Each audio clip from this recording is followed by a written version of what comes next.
श्री शिवाय दोस्तों, अगर आपके चारों तरफ दुश्मनों का जाल बिछा हुआ है, कर्ज बढ़ता जाता रहा है, अगर आप सोच रहे हैं कि इतने सारे शत्रुओं से कर्ज से कैसे निपटे, तो अगले कुछ मिनटों में मैं आपको एक ऐसा उपाय बताने वाला हूं जो आपके 1000 शत्रुओं को भी बेअसर कर देगा।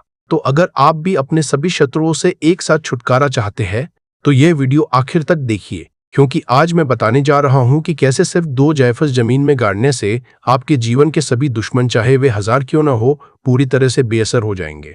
और वीडियो शुरू करने से पहले अगर आप बालाजी महाराज के सच्चे भक्त हैं तो अभी लाइक बटन दबा दीजिए और कमेंट में लिख दीजिए जय श्री राम, क्योंकि आपका हर जयकारा इस उपाय की शक्ति को बढ़ाता है। चलिए शुरू करते हैं। सबसे पहले समझते हैं कि यह उपाय इतना खास क्यों है। देखिए दोस्तों, बाकी उपायों में आप 1 या 2 शत्रुओं को टारगेट करते हैं, परंतु क्या करें अगर आपके दुश्मन बहुत सारे हो, अगर आपके ऑफिस में 5 लोग आपके खिलाफ हो, अगर आपके परिवार में 3-4 लोग आपको परेशान कर रहे हो, अगर आपके व्यापार में 10 प्रतिद्वंदी आपको नुकसान पहुंचा रहे हो, तब क्या करेंगे? हर एक के लिए अलग उपाय करेंगे? नहीं ना। इसीलिए यह उपाय इतना शक्तिशाली है। यह एक साथ आपके सभी शत्रुओं को खत्म कर देता है, चाहे वे 10 हो, 100 हो या 1000 हो। अब बात करते हैं कि जायफल में ऐसी क्या खासियत है। देखिए, जायफल कोई साधारण मसाला नहीं है। हमारे शास्त्रों में, तंत्र विद्या में जायफल को बहुत पवित्र और शक्तिशाली समझा गया है। जायफल माता लक्ष्मी को बहुत प्रिय है, और माता लक्ष्मी सिर्फ धन की देवी नहीं है, वे सौभाग्य की भी देवी हैं, समृद्धि की भी देवी हैं। जब आप जायफल का सही तरीके से प्रयोग करते हैं तो माता लक्ष्मी की कृपा आप पर होती है, और जिस पर माता लक्ष्मी की कृपा हो उसका कोई क्या बिगाड़ सकता है। दूसरी बात, जायफल में एक विशेष तरह की ऊर्जा होती है या नकारात्मकता को दूर करती है। जब आप जायफल को जमीन में गाड़ते हैं तो यह पृथ्वी की ऊर्जा को सोख लेता है, और फिर यह ऊर्जा आपके शत्रुओं की नकारात्मक शक्ति को नष्ट कर देती है। तीसरी बात, और यह सबसे महत्वपूर्ण है, जब आप 2 जायफल का प्रयोग करते हैं तो यह एक संतुलन बनाता है। एक जायफल आपकी रक्षा करता है, दूसरा जायफल आपके शत्रुओं को दूर करता है। दोनों मिलकर एक शक्तिशाली कवच बना देते हैं आपके चारों ओर। अब मैं आपको बताता हूं कि यह उपाय कब करना है, और यहाँ बहुत सारे लोग गलती कर देते हैं, इसलिए ध्यान से सुनिए। यह उपाय आप मंगलवार के दिन करेंगे। क्यों मंगलवार? क्योंकि मंगलवार हनुमान जी का दिन है, और हनुमान जी संकट मोचन है, वे हर मुसीबत से बचाते हैं। समय की बात करें तो शाम का समय सबसे उत्तम है।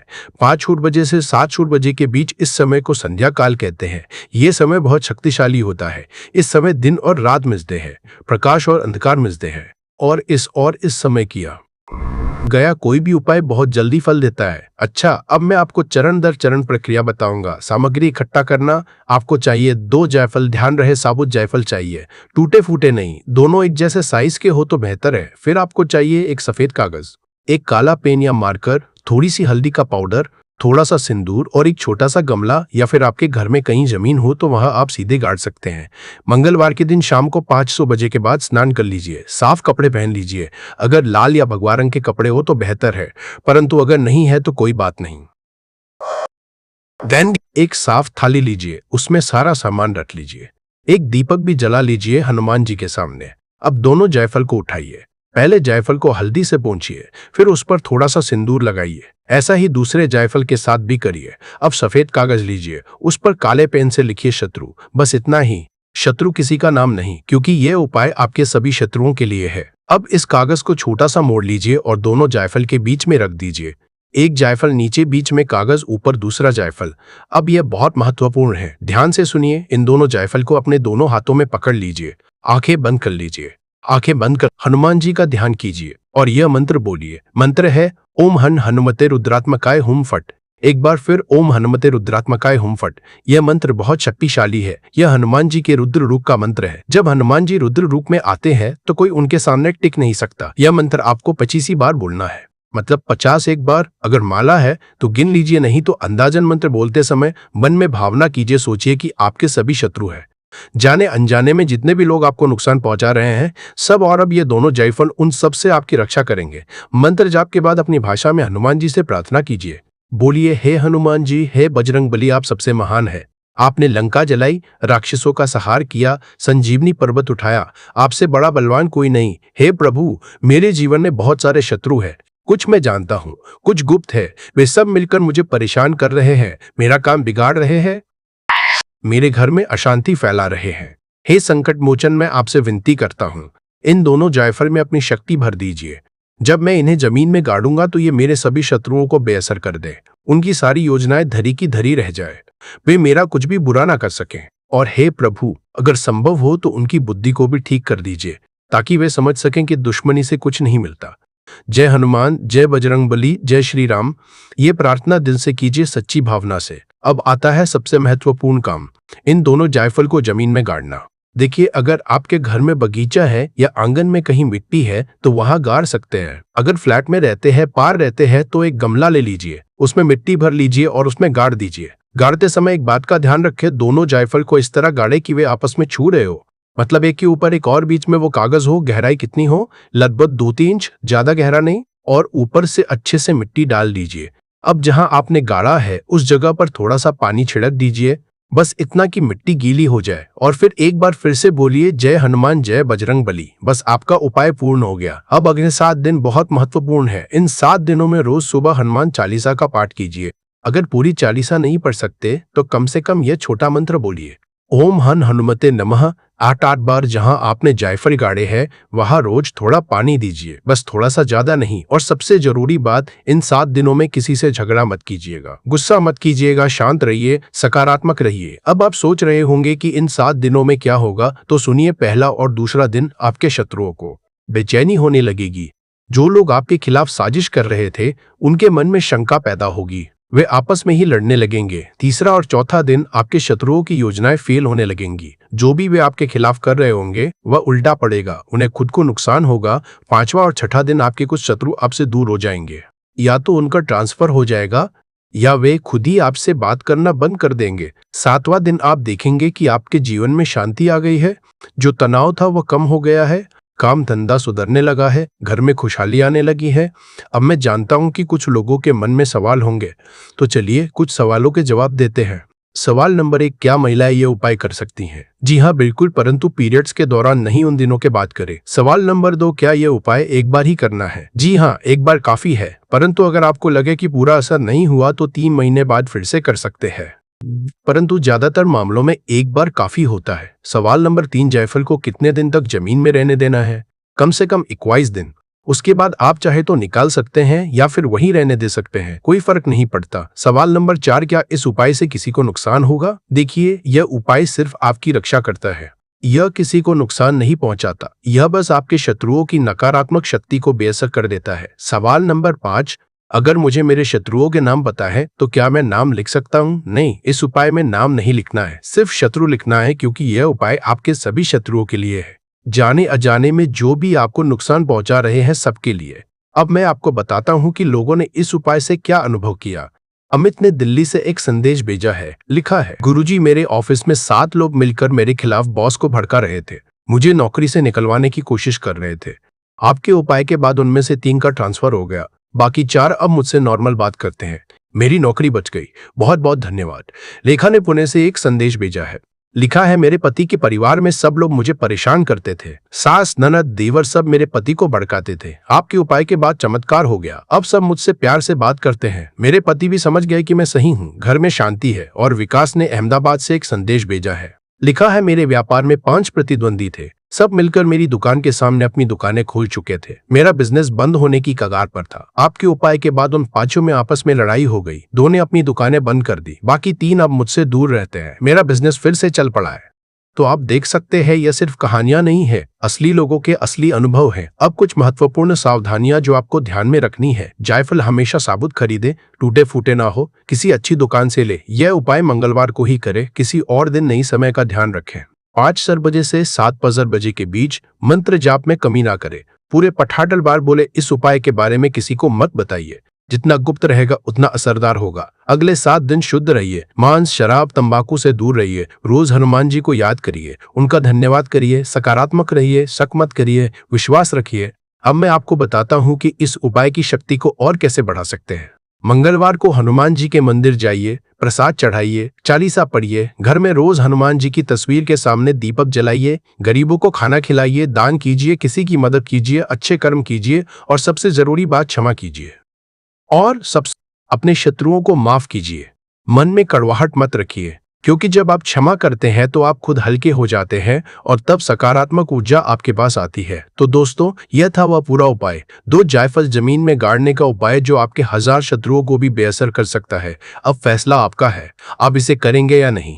परंतु मैं आपको विश्वास दिलाता हूँ कि अगर आप इसे सही तरीके से वादा दले के तरीके से पूरी श्रद्धा से करेंगे तो परिणाम जरूर मिलेंगे। और अगर आपको यह वीडियो हेल्पफुल लगा तो लाइक कर दीजिए, शेयर कर दीजिए, चैनल को सब्सक्राइब कर दीजिए, कमेंट में जरूर लिखिए जय श्री राम, जय हनुमान, जय बजरंगबली। होगा, उसकी दरिद्रता समाप्त हो जाएगी और उसे अपार धन धान्य की प्राप्ति होगी। मंत्र के महत्व को बताते हुए भगवान विष्णु ने कहा, इस मंत्र का महत्व सुनने से ही मनुष्य के सभी पाप नष्ट हो जाते हैं। उसे हजारों वर्षों तक तुलसी माता को जल देने के पुण्य का फल मिलता है। फिर भगवान विष्णु ने देवी लक्ष्मी को एक कथा सुनाई। उन्होंने कहा, दक्षिण दिशा में यमनगरी नामक एक नगर था, जहां रमेश नाम एक ब्राह्मण रहता था। वह अत्यंत पापी और गलत कामों में लिप्त व्यक्ति था। जन्म से ब्राह्मण होते हुए भी वह धार्मिक कार्यों से दूर रहता था।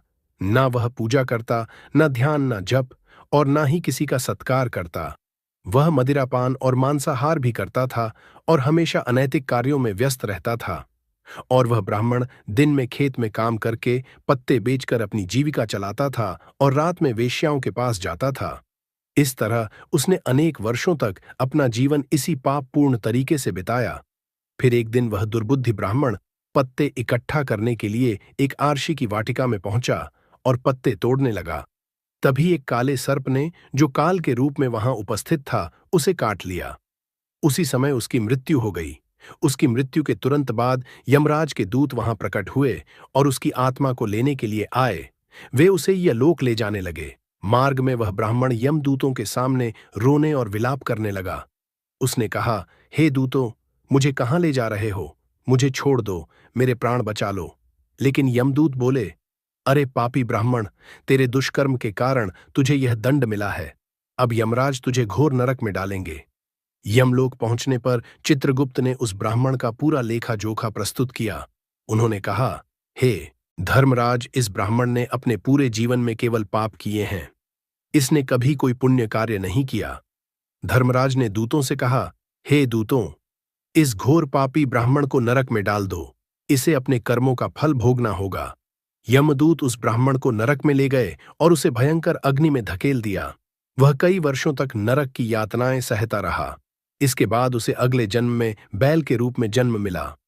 बा का शरीर पाकर उसने भारी बोझ उठाने का कार्य किया। उसका मालिक उससे दिन रात काम करवाता था। जब उसकी शक्ति समाप्त होने लगी तो मालिक ने उसे एक लंगड़े आदमी को बेच दिया। वह लंगड़ा आदमी उस बैल का उपयोग अपने बोझ उठाने के लिए करता था। बैल ने 8 वर्षों तक उसकी सेवा की। फिर एक दिन वह बैल लंगड़े आदमी को लेकर एक ऊंचे पर्वत पर चढ़ा। अधिक परिश्रम और थकान के कारण वह बैल मूर्छित होकर गिर पड़ा और अंतिम सांसें लेने लगा। वहां खड़े लोगों को उस बैल पर दया आ गई। उन्होंने उसके मुख में पानी डालने का प्रयास किया। उसी भीड़ में एक पुण्यात्मा व्यक्ति भी था। उसने अपने पुण्य का थोड़ा भाग उस बैल को दे दिया। इसे देखकर अन्य लोगों ने भी अपने अपने पुण्य उसे देना शुरू कर दिया। उसी भीड़ में एक वैश्या भी खड़ी थी। सभी अपना पुण्य उस बैल को देकर उसका उद्धार करने का प्रयास कर रहे थे। यह देखकर उसने भी अपना पुण्य उस बैल को दे दिया। कुछ देर बाद उस बैल की मृत्यु हो गई। फिर उस स्थान पर यमदूत आए और उस बैल के शरीर से उस ब्राह्मण की आत्मा को निकालकर यमलोक ले गए। यमलोक पहुंचने पर उसे यमदेव के सामने प्रस्तुत किया गया। चित्रगुप्त ने जब उसका लेखा जोखा देखा तो वे चकित रह गए। वैश्या के द्वारा दिए गए पुण्य के कारण उसके सभी जन्मों के पाप नष्ट हो चुके थे। यमदेव ने कहा, हे ब्राह्मण, उस वैश्या ने तुझे अपना पुण्य देकर तुझ पर बड़ा उपकार किया है। उसी के पुण्य के असर से तुम्हारे सभी पाप नष्ट हो गए हैं। इसलिए अब तुम्हें फिर से मनुष्य जन्म प्राप्त होगा। इस तरह वह ब्राह्मण पृथ्वी पर एक उत्तम ब्राह्मण कुल में जन्म लेता है। उस महापुण्य के असर से उसे अपने पूर्व जन्म की सारी बातें याद आने लगती हैं। जब वह बड़ा होता है तो उसे यह ध्यान आता है कि पिछले जन्म में जब वह था तब एक वैश्या ने उसे अपना पुण्य दिया था। उसके मन में उस वैश्या के बारे में जानने की उत्सुकता जागती है। वह वैश्या का पता लगाकर उसके नगर में पहुंचता है। वहां वह वैश्या, जो अब बूढ़ी हो चुकी थी, उसे मिल जाती है। वह ब्राह्मण उसके सामने जाकर बार बार प्रणाम करता है। और धन्यवाद देने लगता है। वैश्या उससे पूछती है, हे ब्राह्मण श्रेष्ठ, आप कौन है और किस कारण मुझे धन्यवाद दे रहे हैं? मैंने आपका कौन सा कार्य किया है जिसके लिए आप मुझे नमस्कार कर रहे हैं? तब ब्राह्मण कहता है, हे मां, मैं वही बैल हूं जिसे तुमने अपना पुण्य देकर जीवन दान दिया था। अपने पाप कर्मों के कारण मुझे पिछले जन्म में बैल बनना पड़ा।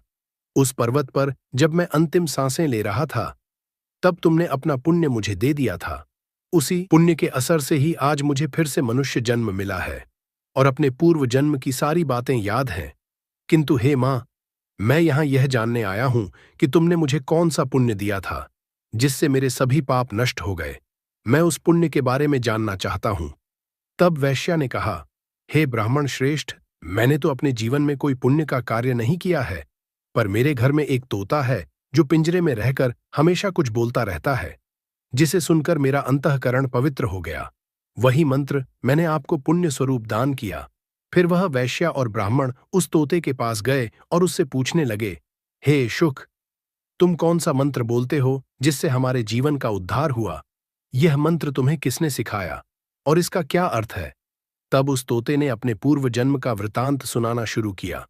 वह बोला, हे ब्राह्मण श्रेष्ठ, पिछले जन्म में मैं एक ब्राह्मण था। मुझे अपने ज्ञान का बहुत घमंड था। मैंने कभी गुरुजनों का सम्मान नहीं किया, बल्कि उनका बार बार अपमान किया। अपने अहंकार के कारण मेरा स्वभाव क्रोधी और द्वेषपूर्ण हो गया। मैं सभी को तुच्छ समझने लगा और विद्वानों का भी अपमान करता था। कालांतर में मेरी मृत्यु हो गई और मुझे यमलोक ले जाया गया। पूज्य व्यक्तियों और गुरुजनों का अपमान करने के कारण मुझे तोते के कुल में जन्म लेना पड़ा। तोते के रूप में जन्म लेने के बाद छोटी अवस्था में ही मेरे माता पिता का साथ छूट गया। मैं अकेला पेड़ की डाल पर बैठकर रो रहा था। तभी कुछ मुनि उस मार्ग से जा रहे थे। उन्होंने मेरी दयनीय स्थिति देखी और मुझे अपने आश्रम ले आए। आश्रम में उन मुनियों ने मुझे एक सुंदर पिंजरे में रखा और मेरी देखभाल की। वे मुझे प्रतिदिन भोजन कराते और मुझसे स्नेह करते थे। उस आश्रम में वे मुनि, उनकी पत्नियां और बच्चे प्रतिदिन तुलसी मां के पौधे को जल अर्पित करते और एक मंत्र का जाप करते थे। उनके मुख से बार बार वह मंत्र सुनकर मैंने उसे याद कर लिया। तब से मैं उसी मंत्र का जाप करता हूं। इस मंत्र के असर से मेरे जीवन में सकारात्मक बदलाव आने लगे। मुझे अपने कर्मों का पश्चाताप हुआ और मेरी मृत्यु भी टल गई। मेरी आयु 100 वर्ष हो गई और इतने वर्षों तक मैं जीवित रहा। एक दिन रात के समय एक चोर उस आश्रम में आया और मुझे वहां से चुरा लिया। बाद में इस वैश्या ने उस चोर से मुझे खरीद लिया। वैश्या के घर आने के बाद भी मैं वही मंत्र बोलता रहा। इस मंत्र को सुनकर इस वैश्या का अंतःकरण पवित्र हो गया। उसने अपना पुराना जीवन छोड़कर भगवान विष्णु की भक्ति करनी शुरू कर दी। हे ब्राह्मण देव, इसी मंत्र के असर से मेरे और इस वैश्या के सभी पाप नष्ट हो गए।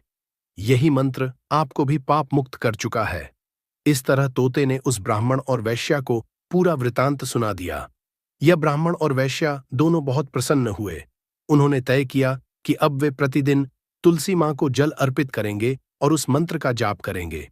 कुछ समय बाद उस ब्राह्मण, वैश्या और तोते ने मंत्र के असर से दिव्य विमानों में बैठकर विष्णु लोक की यात्रा की। भगवान विष्णु ने देवी लक्ष्मी से कहा, हे देवी, देखा आपने, केवल तुलसी मां के मंत्र के असर से उस तोते, वैश्या और ब्राह्मण के सभी पाप न हो गए।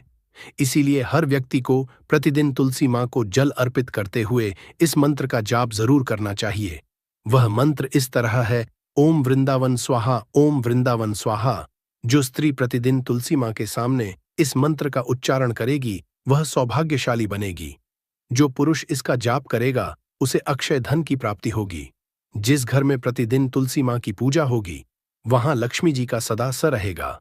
तुलसी मां का यह मंत्र फलदायी और सिद्धियों को प्रदान करने वाला है। स्त्रियों को स्नान के बाद बाल बांधकर मांग में सिंदूर लगाकर तुलसी मां को जल चढ़ाना चाहिए। साथ ही तुलसी मां की परिक्रमा करनी चाहिए। शाम के समय तुलसी मां के पास दीपक जलाने से घर में सुख समृद्धि आती है। भगवान विष्णु की पूजा तुलसी मां के बिना अधूरी है। तुलसी का एक पत्ता चढ़ाने से भगवान को उतनी प्रसन्नता मिलती है, हजारों अमृत के घड़ों से नहलाने पर भी नहीं मिलती। जो भी व्यक्ति तुलसी मां का सम्मान करेगा और उनके इस मंत्र का जाप करेगा, उसे न केवल इस लोक में बल्कि परलोक में भी शुभ फल प्राप्त होगा।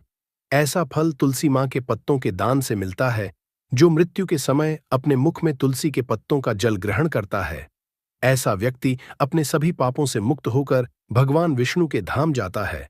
भगवान विष्णु कहते हैं, पूर्णिमा अमावस्या, द्वादशी और सूर्य संक्रांति के दिन मध्याह्न काल, रात्रि और अशौच के समय तेल लगाकर बिना स्नान किए अथवा बिना हाथ पैर धोए रात्रि के वस्त्र पहनकर तुलसी के पत्ते तोड़ना महापाप होता है।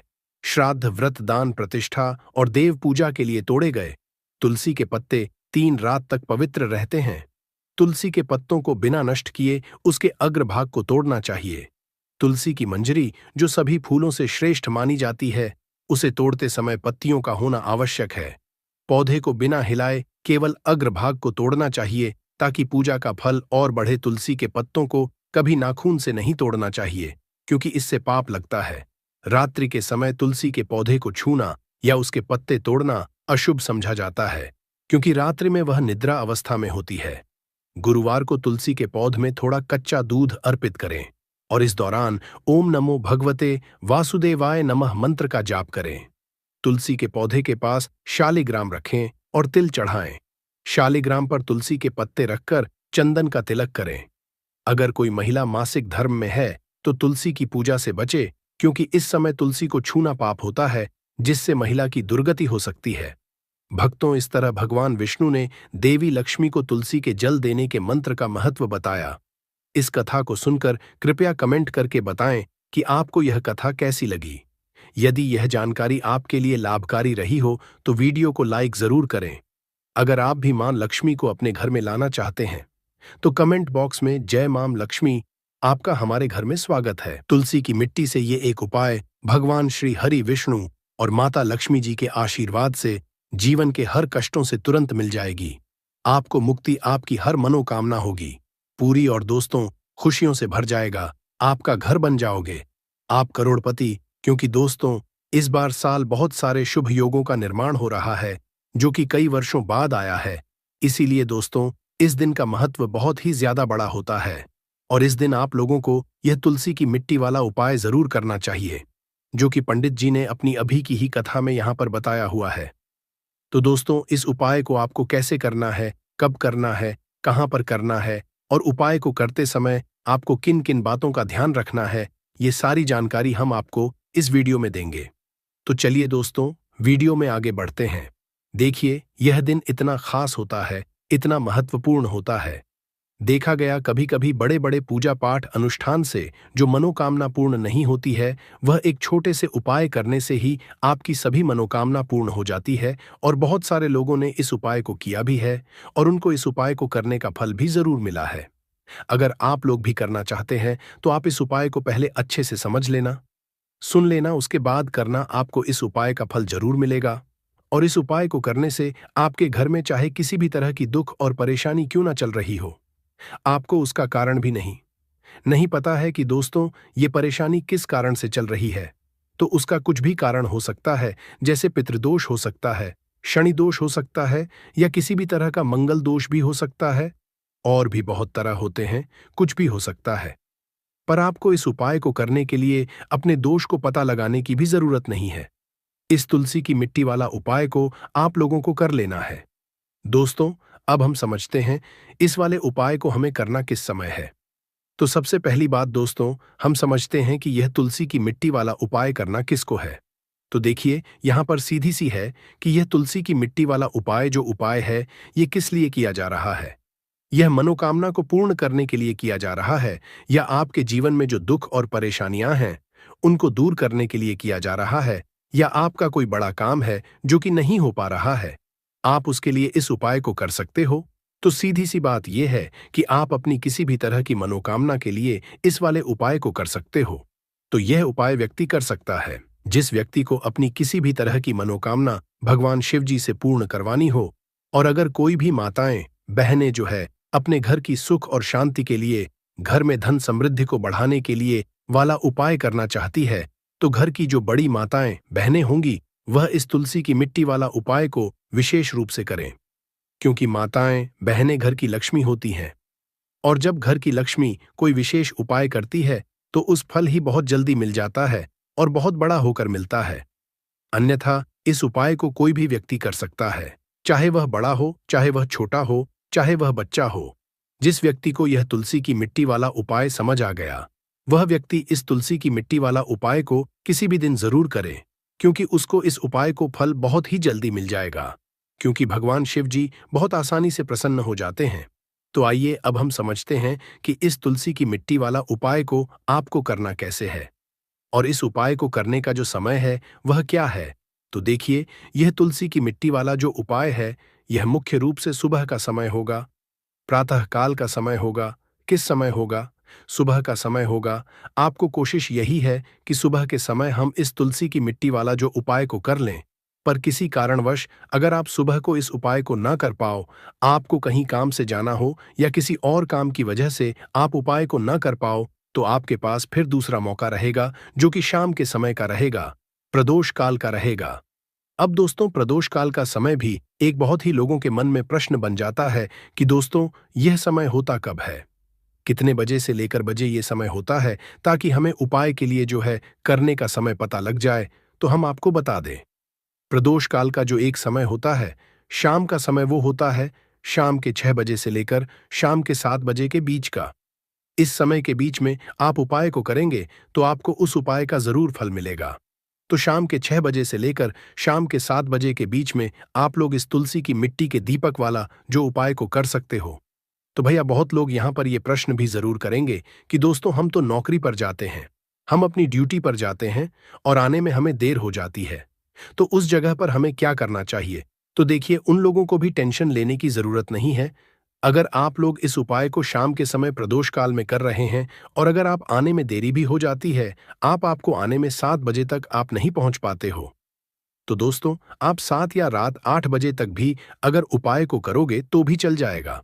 और अगर इससे भी थोड़ा देर हो जाती तो भी आप उपाय को कर सकते हो, क्योंकि यह दिन बहुत ही कम आता है, पूरे साल भर में एक बार। इसलिए जब आपको मौका मिल जाए, जब आप इस उपाय को जरूर कर लेना। कोई भी उपाय हो, आप कभी भी कर सकते हो, समय के थोड़ा मतलब अंतर्गत ही कर लो।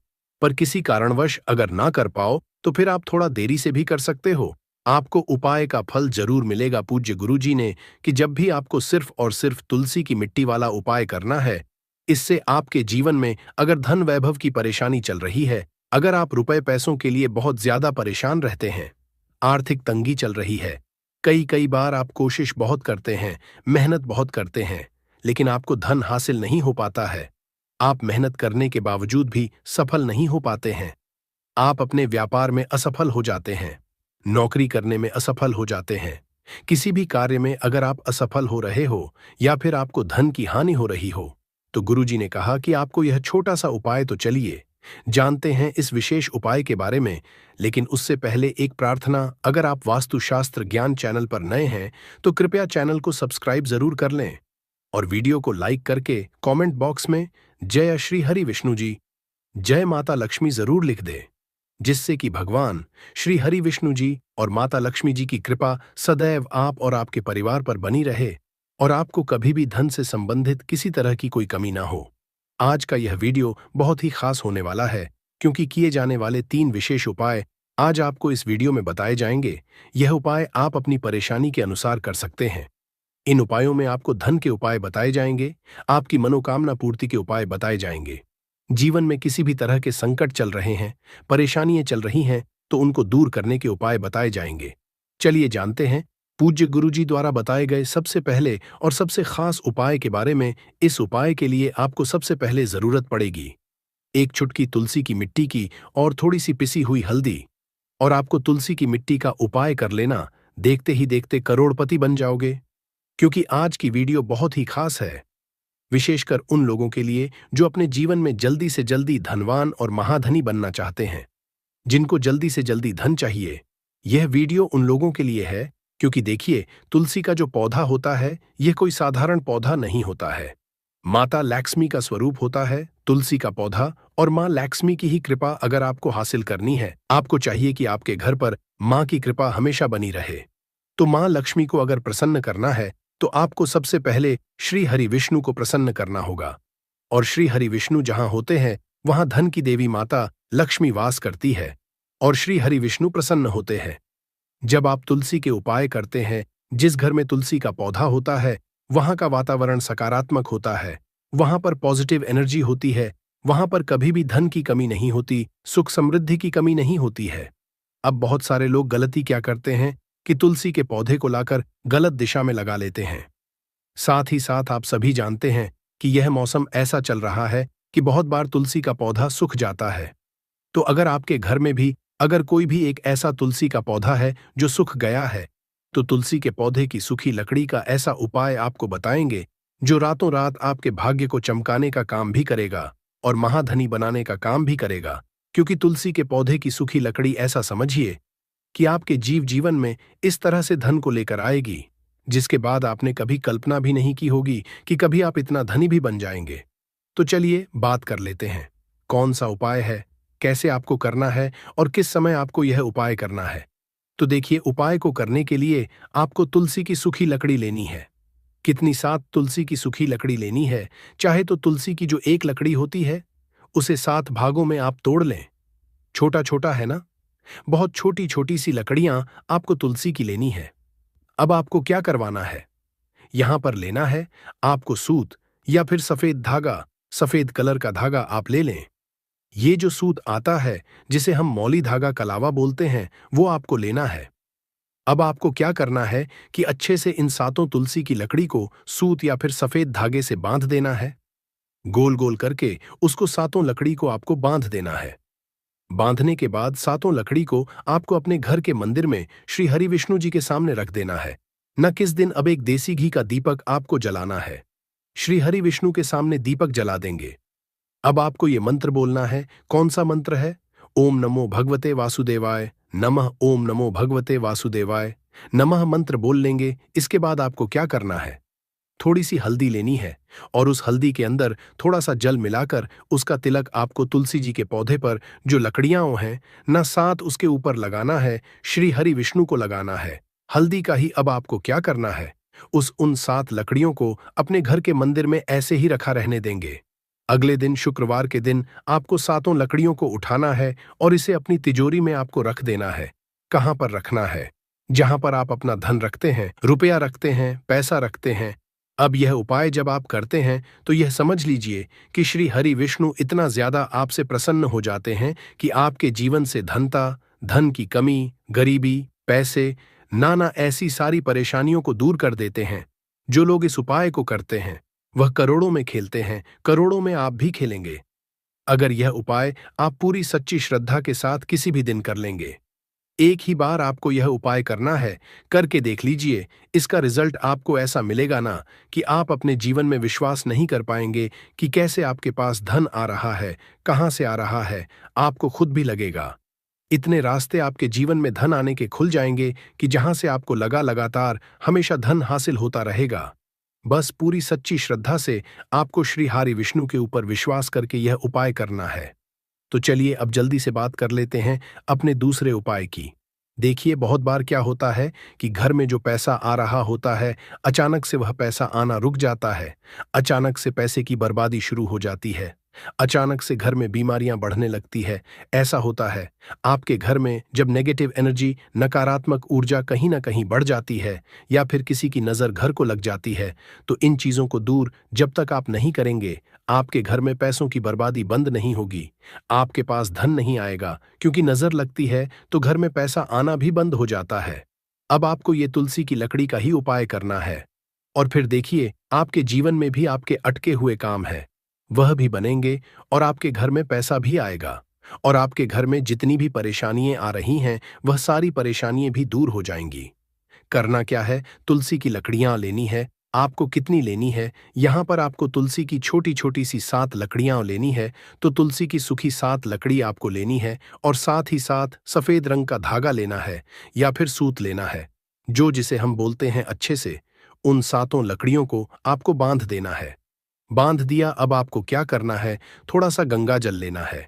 अब गंगा जल के अंदर आपको इन 7 लकड़ियों को डाल देना है। डाल दिया, अब इसी गंगा जल का छिड़काव आपको तुलसी की इसी लकड़ी से जो आपने बांधी है सूत धागे में या सफेद धागे से, इसी लकड़ी से आपको गंगा जल का छिड़काव करना है।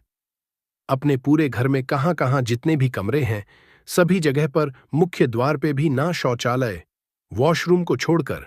अब देखिए, पहले तो आपने इसमें गंगा जल ले लिया, दूसरा आपने तुलसी की लकड़ी ले ली। गंगा जल जो होता है ये महादेव से जुड़ा हुआ है। साथ ही साथ आप सभी जानते हैं, गंगा जल अपने आप में बहुत चमत्कारी होता है, बहुत पवित्र होता है। तुलसी की लकड़ी जो कि साक्षात माता लक्ष्मी का स्वरूप है। जब आप तुलसी की लकड़ी से गंगा जल का छिड़काव अपने घर में करते हैं, सबसे बड़ा कोई उपाय है तो वह तुलसी की सूखी लकड़ी वाला उपाय है। तो दोस्तों, मंगलवार के दिन आप लोगों को इस तुलसी की सूखी लकड़ी वाला उपाय को जरूर करना है। बहुत सारे लोग होंगे जिन लोगों ने इस उपाय को ना किया हो, मतलब पूरा साल निकल गया, उन्होंने किसी भी दिन इस तुलसी की सूखी लकड़ी वाला उपाय को ना किया हो। पर दोस्तों, आपके पास एक आखिरी मौका बचा हुआ है जो कि 13 मई मंगलवार के दिन है। इस दिन आप लोगों को इस वाले उपाय को जरूर कर लेना है। भले ही आपने पूरे महीने भर इस उपाय को ना किया हो, पर अगर आपने इस ज्येष्ठ महीने के मंगलवार के दिन अगर इस वाले उपाय को कर लिया, तो आपको इस उपाय को करने का वह फल मिलेगा जिसकी आपने कभी कल्पना भी नहीं करी होगी। इसीलिए आप लोग इस वाले उपाय को एक बार जरूर कर लेना है, ताकि आप लोगों के हाथ से यह मौका ना जा सके और आपको इस उपाय को करने का फल मिल सके। दोस्तों, यह उपाय पंडित जी ने अपनी अभी की ही श्री शिव महापुराण की कथा में बताया है। जी, इस उपाय को आज हम आपको बहुत अच्छे से समझाने वाले हैं। इस वीडियो को देखने के बाद इस उपाय को समझने के लिए आपको कोई और वीडियो को देखने की जरूरत नहीं पड़ेगी। तो चलिए दोस्तों, उपाय को शुरू करते हैं। देखिए, यह इस ज्येष्ठ महीने के मंगलवार के दिन यह इतना खास होता है, इतना महत्वपूर्ण होता है।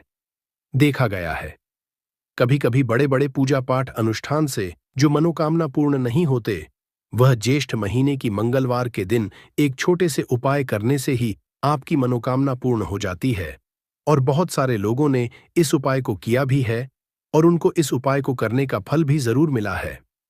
अगर आप लोग भी इस उपाय को करना चाहते हैं तो आप इस उपाय को पहले अच्छे से समझ लेना, सुन लेना, उसके बाद करना। आपको इस उपाय का फल जरूर मिलेगा और इस उपाय को कर लेने से आपके घर में चाहे किसी भी तरह की दुख और समस्या क्यों ना चल रही हो, आपको उसका कारण भी नहीं पता है कि भाई यह समस्या किस कारण से चल रही है। उसका कुछ भी कारण हो सकता है, जैसे पितृदोष हो सकता है या किसी भी तरह का मंगल दोष भी हो सकता है। तो इस दिन आप लोगों को यह वाला उपाय कर लेना है। यह एक ऐसा उपाय है जिस उपाय को अगर किसी विशेष दिन पर किया जाए तो भाई उस विशेष दिन का जो है वह तो हमें मिलता ही मिलता है।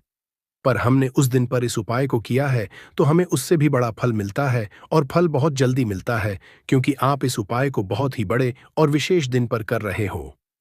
तो चलिए अब उपाय के बारे में बात करते हैं, परंतु उससे पहले आप लोगों को यह जानना आवश्यक है कि आखिर यह उपाय किस समय करना है, किसको करना है और कैसे करना है। तो चलिए हम आगे आपको वीडियो में एक एक करके बता देते हैं।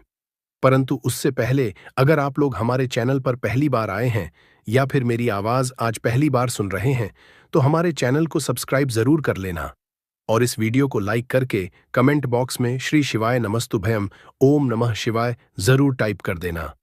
तो दोस्तों, इस तुलसी की सूखी लकड़ी वाला उपाय को हमें इस मंगलवार के दिन कैसे करना है, किसको करना है, किस समय करना है और कहां पर करना है, ये सारे सवालों के जवाब आपको इस वीडियो में मिल जाएंगे। और जो यह वीडियो देखेगा भाई, उसको तुलसी की सूखी लकड़ी वाला उपाय जरूर करना चाहिए, क्योंकि इस दिन काला तिल का भी बहुत ही बड़ा और विशेष महत्व होता है। और जब बात आ जाए तुलसी की सूखी लकड़ी वाला उपाय की, तो यह सोने पर सुहागा वाली बात हो जाती है और यह एक बहुत ही बड़ा उपाय हो जाता है इस मंगलवार का। तो अब दोस्तों, इस तुलसी की सूखी लकड़ी उपाय को आखिर करना किसको है, सबसे पहले हम लोग वह बात जान लेते हैं। तो देखो, घर की जो बड़ी माताएं बहनें होती हैं, उन माताओं बहनों में से कोई भी एक बड़ी माता बहन इस वाले उपाय को कर सकती है। और दोस्तों, अगर आप चाहे तो अपने घर में से सभी सदस्यों को भी इस उपाय को करवा सकते हैं। अगर किसी व्यक्ति की खुद की कोई मनोकामना है, खुद की कोई दुख और परेशानी है जो कि वह अपने लिए ही करना चाहता है, इस वाले उपाय को तो वह खुद अपने लिए भी कर सकता है। बाकी अगर कोई घर में से ऐसा है जो कि अपने पूरे घर परिवार की सुख और शांति के लिए यह वाला उपाय करना चाहता है, तो भाई वह भी कर सकता है। उसमें भी कोई दिक्कत वाली बात नहीं है। कहने का मतलब यह है कि इस उपाय को हर एक सदस्य भी कर सकता है। और पूरे घर परिवार के सदस्य के लिए घर की बड़ी माताओं बहनों में से कोई एक माता बहन भी कर सकती है। माताएं बहनें अगर घर में उपस्थित ना हो या वह यह वाला उपाय ना कर पा रही हो तो फिर घर का कोई बड़ा सदस्य भी इस तुलसी की सूखी लकड़ी वाला उपाय को कर सकता है। चाहे फिर वह पुरुष ही क्यों ना हो, उसमें कोई भी दिक्कत वाली बात नहीं है। उसके बाद में दोस्तों जो अगला प्रश्न निकल कर आता है वह यह आता है इस उपाय को लेकर कि आखिर इस उपाय को हमें किस समय करना है, सुबह के समय करना है कि शाम के समय करना है। तो देखो, इस वाले उपाय को आप लोग सुबह के समय भी कर सकते हो और शाम के समय प्रदोष काल में भी कर सकते हो। अब अगर आप पूछो कि भाई साहब सबसे उत्तम समय कौन सा रहेगा इस तुलसी की सूखी लकड़ी वाला उपाय को करने का, तो हम आपसे बस यही कहेंगे कि इस उपाय को आप सुबह के समय करेंगे तो ज्यादा बेहतर होगा। बाकी अगर प्रदोष काल शाम के समय भी करेंगे तो भी अच्छा होगा, उसमें कोई भी दिक्कत वाली बात नहीं है। तो अब दोस्तों जो अगली सबसे बड़ी और महत्वपूर्ण बात आती है वह यह आती है कि सुबह अगर हम उपाय को करेंगे तो हमें कितने बजे से लेकर कितने बजे तक के बीच में करना है, और शाम के समय प्रदोष काल में करेंगे तो हमें कितने बजे से लेकर कितने बजे के बीच में करना है। तो देखो, सुबह जितनी जल्दी हो सके आप उपाय को करने की कोशिश करना। बाकी अगर किसी कारणवश लेट भी हो जाओ, थोड़ी देर भी हो जाए, तो 10 या 11 बजे तक भी आप उपाय कर लेना, पर 12 बजे से ज्यादा देरी ना हो, ठीक है? इस बात का ध्यान रखना। उसके बाद में दोस्तों अगर शाम के समय प्रदोष काल की बात करें, प्रदोष काल का जो समय होता है वह शाम के 6 बजे से शुरू हो जाता है। मतलब शाम के 6 बजे से लेकर 7 बजे के बीच का जो समय होता है यह समय प्रदोष काल का समय होता है। तो आप इस उपाय को 7 या 8 बजे के बीच में भी कर सकते हो। मतलब शाम के 6 बजे से रात 8 बजे के बीच में आप कभी भी इस वाले उपाय को कर सकते हो, उसमें कोई भी दिक्कत वाली बात नहीं है। देखिए, यदि हम किसी भी तरह के उपाय को निश्चित दिन और निश्चित तिथि पर करते हैं तो इसका हमें बहुत अधिक लाभ मिलता है और इन उपायों को करने के बाद हमारे जीवन में बहुत अधिक परिवर्तन आता है। साथ ही साथ यह जो उपाय आपके जीवन की सारी परेशानियों को और सारी बाधाओं को दूर करने वाले हैं। देखिए दोस्तों, आज के इस पूरे ही वीडियो में हम आपको 3 चमत्कारिक उपाय बताने वाले हैं और यह तीनों ही उपाय बहुत ही खास और बहुत ही ज्यादा विशेष होने वाले हैं। तो चलिए दोस्तों, जान लेते हैं गुरुजी द्वारा बताए गए सबसे पहले उपाय के बारे में। जष्ट माह धन हासिले उपाय। तुलसी की सूखी लकड़ी घर में रख देना, बहुत जल्दी करोड़पति बनोगे, इतना पैसा बरसेगा।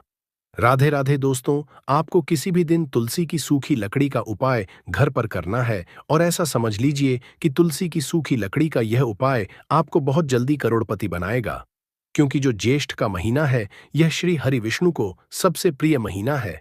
तो देखिए, स्कंद पुराण में आता है कि भगवान विष्णु को सबसे प्रिय अगर कोई महीना है तो वह ज्येष्ठ का ही महीना है, और ज्येष्ठ के महीने में तुलसी के उपाय रातों रात आपके भाग्य को चमकाते हैं। ऐसे में आज की वीडियो में हम आपको तुलसी के ऐसे उपाय बताने जा रहे हैं जो रातों रात आपका भाग्य चमकाएंगे और बहुत जल्दी आपको महाधनी बनाएंगे। तो देखिए, श्री हरि विष्णु प्रसन्न होते हैं जब भी आप मां तुलसी से जुड़ा हुआ कोई भी उपाय करते हैं। मां लक्ष्मी प्रसन्न होती हैं जब आप श्री हरि विष्णु को प्रसन्न करते हैं। अब आज की वीडियो में जो उपाय हम आपको बताने जा रहे हैं, इस उपाय को करने से श्री हरि विष्णु तुरंत प्रसन्न होते हैं और सीधे सीधे आप मां लक्ष्मी को प्रसन्न कर लेते हैं। आपके जीवन में आप खुद अपने सौभाग्य को हासिल कर लेते हैं इस छोटे से उपाय को करके। तो देखिए, सबसे पहले बात कर लेते हैं कि जो मां तुलसी हैं, इनके बिना श्री हरि विष्णु का पूजन और श्री हरि विष्णु का भोग दोनों ही अधूरे हैं। जब भी हम श्री हरि विष्णु को भोग कराते हैं, उनको भोग लगाते हैं, उसमें हम तुलसी दल जरूर डालते हैं। एक पत्ता डालेंगे परंतु तुलसी दल जरूर डालते हैं, क्योंकि बिना तुलसी दल के श्री हरि विष्णु कोई भी भोग स्वीकार नहीं करते हैं। और ज्येष्ठ के महीने में तुलसी का पूजन करने से व्यक्ति को सौभाग्य की हासिल होती है, उसके घर में कभी निर्धनता नहीं आती है। अब देखिए, सबसे पहले तो आपको ज्येष्ठ के महीने में एक हरा भरा तुलसी का पौधा अपने घर में जरूर लगाना चाहिए। अगर पहले से आपके घर में तुलसी का हरा भरा पौधा है तो बहुत उत्तम है। अगर नहीं है तो ज्येष्ठ के महीने में एक तुलसी जी का पौधा आप जरूर लेकर आ, क्योंकि यह सबसे श्रेष्ठ महीना है। तुलसी के पौधे को अपने घर में लाकर लगाने के लिए दूसरी चीज कि देखिए, ज्येष्ठ के महीने में या उससे पहले आपके घर में तुलसी जी का पौधा सूख गया है और अगर तुलसी का पौधा आपके घर में सूखा हुआ है, तो उससे कौन सा उपाय है जो आप करके रातों रात अपने भाग्य को चमका सकते हैं? तो देखिए, अगर आपके घर में तुलसी जी का सूखा हुआ पौधा है, इसमें आपको हरे भरे पौधे से उपाय नहीं करना है। आपके घर में तुलसी जी का अगर सूखा हुआ पौधा है, उसी से आप उपाय करेंगे। इस चीज का ध्यान रखेंगे। तो देखिए, अगर तुलसी का पौधा सूख गया है, तो आपको क्या करना है? उसकी छोटी छोटी टहनियां लेनी है, गिन करके 7 टहनियां। ठीक है ना? कितनी टहनियां लेंगे? 7 टहनियां लेंगे। थोड़ा सा मौली धागा आपको लेना है और सातों तुलसी की सूखी लकड़ी को एक के अंदर एक यानी गट्ठा टाइप का बनाना है और उसको बांध देना है। ठीक है ना? सारी तुलसी की लकड़ियों को इकट्ठा करना है और मौली धागे से बांध देना है। बांध देंगे कलावा लपेटकर। अब आपको क्या करना है? रोली का तिलक।